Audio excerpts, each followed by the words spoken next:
నమస్తే మ్యామ్. నమస్తే అండి. మ్యామ్, ఇప్పుడు థైరాయిడ్ ఒకప్పుడు మనం లేడీస్లోనే వినేవాళ్ళం, ఇప్పుడు జెంట్స్లో కూడా వింటున్నాం. అది కూడా ఏజ్ చిన్న పెద్ద అనేది ఏం లేదు, అందరికీ వస్తుంది. యాహ్! అసలు మెయిన్ రీజన్స్ ఏమంటారు, ఎందుకు అలా థైరాయిడ్ అంటే ఫ్రీక్వెంట్గా అందరికీ వస్తుంది? మామూలుగా ప్రతి ఒక్కలో థైరాయిడ్ గ్లాండ్ కామన్‌గా ఉంటుంది. ఆ ఉమ్, గ్లాండ్ ఏం చేస్తుంది? థైరాయిడ్ హార్మోన్స్ ప్రొడ్యూస్ చేస్తుంది. ఆ ఓకే. హార్మోన్స్ ఏం చేస్తాయి? మన బాడీ ఫంక్షన్ కానీ, మెటబాలిజంని అంటే ఉమ్, మన బాడీ ఏ విధంగా ఫంక్షన్ చేయాలి? సెల్స్ ఎలా ఎనర్జీని యూజ్ చేసుకోవాలి? అది ఏ ఫంక్షన్ చేయాలో మొత్తం ఈ హార్మోన్ పైన డిపెండ్ అయి ఉంటుంది. ఓకే.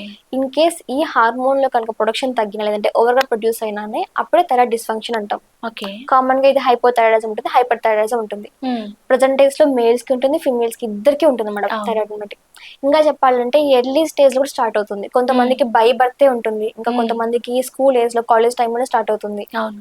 కొన్ని రేర్ కండిషన్స్‌లో మటుకు ఆఫ్టర్ 30, 40 తర్వాత స్టార్ట్ అవుతూ ఉంటుంది థైరాయిడ్ అనేది. ఉమ్, ఇది హైపర్‌లో ఉన్న 2 ప్రాబ్లమాటిక్ కండిషనే అంటాం. ఓకే. ఎందుకంటే ఆ హార్మోన్సే మన బాడీ ఫంక్షన్‌ని ఉమ్, కంట్రోల్ చేస్తున్నాయి కాబట్టి. ఓకే. సపోజ్ ఫీమేల్స్‌లో థైరాయిడ్ డిస్‌ఫంక్షన్ ఉందనుకోండి, ఉమ్, హైపో అనుకోండి, అంటే తక్కువ హార్మోన్ ప్రొడ్యూస్ చేస్తుందనుకోండి, ఉమ్, అదేం చేస్తుంది? ఉమ్, మన పీరియడ్ సైకిల్స్ పైన ఎఫెక్ట్ చూపిస్తుంది. ఓకే. హైపోథైరాయిడిజం ఉన్న వాళ్ళలో హెవీగా బ్లీడింగ్ అయ్యేలాగా. ఉమ్, నార్మల్ బ్లీడింగ్ ఎన్ని రోజులు ఉంటుంది? 4-5 డేస్ ఉంటుంది. అవును. బట్ ఈ హైపోథైరాయిడిజం ఉన్న వాళ్ళలో ఆ పీరియడ్స్ అనేటివి ఇర్రెగ్యులర్‌గా ఉంటాయి. 2 మంత్స్‌కి, 3 మంత్స్‌కి పీరియడ్స్ వస్తుంటాయి. దాంతో ఓకే. పాటు హెవీగా బ్లీడింగ్ అయ్యేలాగా, ఉమ్, బ్లడ్ లాస్ ఎక్కువ అయిపోయడం, ఇంకా ఉమ్, సివియర్ పెయిన్‌తో ఉండడం, ఉమ్, వాళ్ళకి ఇంకా లావు పెరగడం, బరువు పెరగడం ఉమ్, అంటుంటాం. ఈ హైపోథైరాయిడిజం కండిషన్స్‌లో. ఉమ్, ఇలా జరగడం చూస్తుంటాం. ఓకే. ఇంకా దాంతో పాటు మొటిమలు రావడం, ఇంకా ఉమ్, బరువు పెరిగి హెయిర్ ఫాల్ రావడం, ఓకే. చలికి తట్టుకోలేకపోవడం, చలిగా అనిపిస్తుందని చెప్తుంటారు. స్వీట్స్ ఎక్కువ తినాలని క్రేవింగ్ స్టార్ట్ అవ్వడం, ఉమ్, ఎక్సెసివ్‌గా వాళ్ళకి ఇంటేక్ అనిపించకపోయినా బ్రెయిన్ నుంచి ఎక్సెసివ్‌గా ఫుడ్ కన్జ్యూమ్ చేయాలనే ఫీలింగ్ వాళ్ళలో స్టార్ట్ అవుతుంది ఈ ఓకే. హైపోథైరాయిడిజం వల్ల. ఉమ్.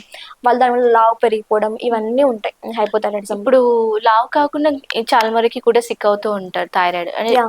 టూ టైప్స్ అన్నారు యాహ్! కదా, ఒకటి వెయిట్ గెయిన్ అవుతారు, ఒకటి యాహ్! వెయిట్ ఒకటి. లాస్ అవుతారు. హైపోథైరాయిడిజంలో వెయిట్ గెయిన్ అవుతారు. ఓకే. హైపర్ థైరాయిడిజంలో వెయిట్ లాస్ అవుతారు. ఓకే. ఇది హైపర్ థైరాయిడిజంలో ఎక్కువ హార్మోన్స్ ప్రొడ్యూస్ అవుతాయి థైరాయిడ్ ఉమ్, నుంచి. ఉమ్, దానివల్ల ఏమవుతాయి? మన మెటబాలిజం ఫాస్ట్ అప్ అవుతుందన్నమాట. అంటే ఓకే. స్పీడ్‌గా యాక్ట్ చేసేలాగా, ఉమ్, తీసుకున్న ఎనర్జీ మొత్తం ఫాస్ట్‌గా కన్జ్యూమ్ చేసేలాగా చేస్తుంది. దానివల్ల ఓకే. వాళ్ళకి ఏమవుతుంది? ఫ్యాట్ డిపాజిషన్ జరగదు. ఓకే. అందుకని వాళ్ళు లీన్‌గా ఉంటారు చాలా మంది ఉమ్, హైపర్ థైరాయిడిజం వల్ల. అవును.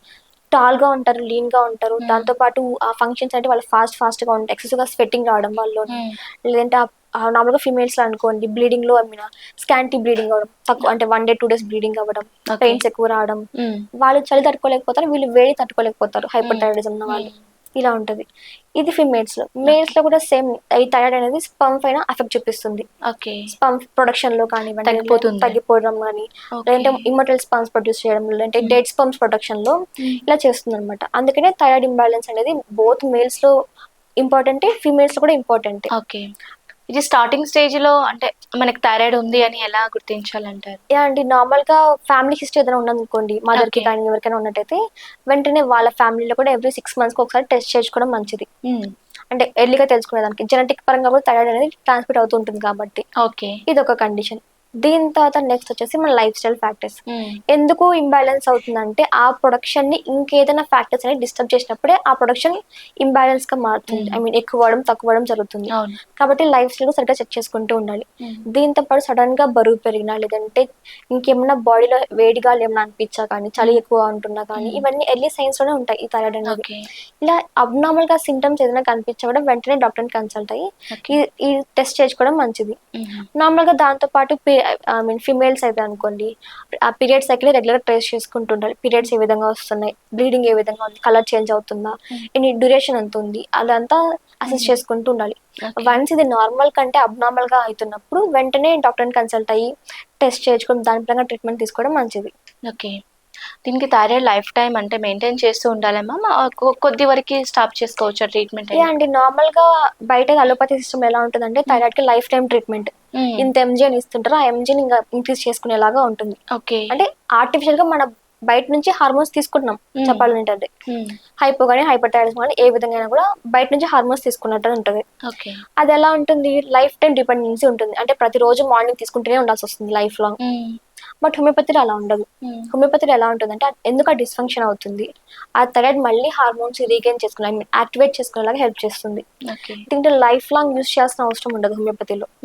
దాంతోపాటు వాళ్ళకి సిమ్టమ్స్ ఏ విధంగా ఉన్నా, పీరియడ్ సమస్యలు కానీ, లేదంటే మేల్స్ స్పర్మ్ సమస్యలు కానీ, లేదంటే వాళ్ళ బాడీకి సంబంధించి కానీ, ఇంకా ఏ డిసీజెస్ ఉన్నా కూడా వాటి పరంగా ట్రీట్మెంట్ ఇవ్వడం జరుగుతుంది. కాబట్టి ఆ ఓవరాల్ గా ట్రీట్మెంట్ అంటే రూట్ కాజ్ నుంచి ట్రీట్ చేయడం వల్ల ఆ సిమ్టమ్స్ నుంచి రిలీఫ్ వస్తుంది. ఓకే. దాంతో పాటుగా ఆ థైరాయిడ్ డిపెండెన్స్ తగ్గుతుంది వాళ్ళలో, మళ్ళీ న్యాచురల్ గా ప్రొడ్యూస్ అయ్యేలాగా, వాళ్ళ బాడీ రీగైన్ చేసుకునేలాగా హెల్ప్ చేస్తుంది. ఓకే. సో ఇది లైఫ్ లాంగ్ యూస్ చేయాల్సిన అవసరం ఉండదు. ఓకే. హోమియోపతిలో లైఫ్ లాంగ్ యూస్ చేయాల్సిన అవసరం లేదు. ఓకే. బట్ కొన్ని రేర్ కండిషన్స్ లో మాత్రమే కొంచెం లాంగ్ టర్మ్ గా యూస్ చేయాల్సి వస్తుంది. Okay. Most of the cases early టైంలోనే క్యూర్ అయిపోతూ ఉంటాయి. ఓకే. అంటే మనం వింటూ ఉంటాం షుగర్ అంటే లైఫ్ టైమ్, షుగర్ తో పాటు ఇప్పుడు థైరాయిడ్ అంటే కూడా లైఫ్ టైం మెయింటైన్ చేయాల్సింది తప్పదు అంటుంటారు కదా. Yeah. సో అట్లా మ్యామ్ ఇంకొకటి, ఇప్పుడు థైరాయిడ్ కొద్ది మందికి ఉన్నట్టు మనకి అంటే ఫిజికల్ గా చూస్తే కనిపించు, కొద్ది మందికి ఇక్కడ స్వెల్లింగ్ ఉంటుంది. సో దానికి ఏంటి ప్రాబ్లం ఏముంటుంది అలా రావడానికి? ఆ స్వెల్లింగ్ కూడా థైరాయిడ్ వల్లనే అండి. థైరాయిడ్ స్వెల్లింగ్ అని ఉంటుంది. కొంతమందిలో ఎలా ఉంటుందంటే గాయిటర్ లాగా ఫామ్ అవుతుంది, ఎక్సెసివ్ గా మెడ మొత్తం స్వెల్లింగ్ వచ్చేలాగా. అవును. ఈ మెయిన్ గా ఇక్కడ దాకుంటుంది. ఇక్కడ నెక్ దగ్గరే బటర్ఫ్లై షేప్ లో గ్లాండ్ ఉంటుంది, అవును, థైరాయిడ్ గ్లాండ్ అనేది. మ్మ్. ఆ గ్లాండ్ స్వెల్లింగ్ వచ్చినప్పుడు వాళ్ళకి ఇక్కడ స్వెల్లింగ్ అనేది ఏర్పడుతూ ఉంటుంది. ఓకే. కొంతమందిలో ఎలా ఉంటుందంటే మొత్తం నెక్ వర్క్ వచ్చేలాగా, ఇది చాలా ఫార్మ్స్ ఉంటాయి థైరాయిడ్ లో కూడా. సింపుల్ గాయిటర్ అని, మిక్సోడిమా అని, ఓకే. ఇలా డిఫరెంట్ టైప్స్ లో ఉంటాయి. అంటే కొంతమందికి ఆటో ఇమ్యూన్ గా కూడా ఫామ్ అవుతూ ఉంటుంది. హాషిమోటోస్ థైరాయిడైటిస్ అంటుంటాం ఈ కండిషన్ కూడా. అంటే అంటే ఆటో ఇమ్యూన్ మన ఓన్ బాడీ సెల్స్ ఆ థైరాయిడ్ డిస్ఫంక్షన్ ని తప్పు చేస్తూ ఉంటాయి, ఐ మీన్ సరిగ్గా ఫంక్షన్ అవ్వకుండా చేస్తూ ఉంటాయి. ఓకే. ఇవన్నీ ఆటో ఇమ్యూన్ కండిషన్స్. ఇవన్నీ కూడా ఆటో ఇమ్యూన్ కండిషన్స్ లో లైఫ్ లాంగ్ యూస్ చేయాల్సి వస్తుంది. కొన్ని వాళ్ళకి సిమ్టమాటిక్ గా రిలీఫ్ ఇవ్వగలం ఆ కండిషన్ లో.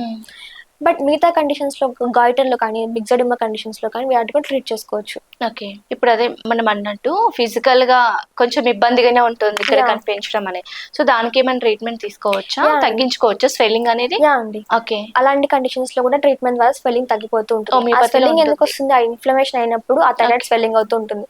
వన్స్ దాన్ని ఇన్ఫ్లమేషన్ తగ్గేలా చేసామంటే ఆ స్వెల్లింగ్ ఆటోమేటిక్ గా తగ్గిపోతూ ఉంటుంది. ఓకే. ఇంకా కొన్ని రేర్ కేసెస్ లో మాత్రమే స్వెల్లింగ్ అలానే సిమ్టమాటిక్ రిలీఫ్ అందించగలుగుతాం. అంటే కొంతమందికి స్వెల్లింగ్ తో పాటు వాళ్ళకి చాలా సిమ్టమ్స్ ఉంటాయి కదా, ఆ సిమ్టమ్స్ రిలీఫ్ అందించగలం. ట్రీట్మెంట్ అనేది వాళ్ళ బాడీ కండిషన్ బట్టి డిపెండ్ అవుతూ ఉంటుంది. ఓకే.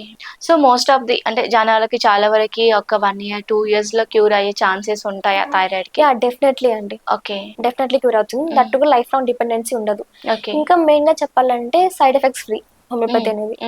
వాళ్ళకి ఎలాంటి సైడ్ ఎఫెక్ట్స్ ఏమి ఉండవు. రేర్ కేసెస్ లో మాత్రమే ఒక 1000 members లో ఎవరికో ఒకరికి మాత్రమే ఎఫెక్టివ్ గా ఉంటుంది సైడ్ ఎఫెక్ట్స్ లాగా. అది కూడా ఎలా ఉంటుందంటే మెడిసిన్ స్టాప్ చేయడం తగ్గిపోతుంది, అంతకు మించి ఏది సైడ్ ఎఫెక్ట్స్ ఉండవండి. ఓకే. ఈ మధ్య కాలంలో బార్న్ బేబీస్ అంటే అప్పుడే పుట్టిన పిల్లలకు కూడా షుగర్, థైరాయిడ్ వస్తుంది.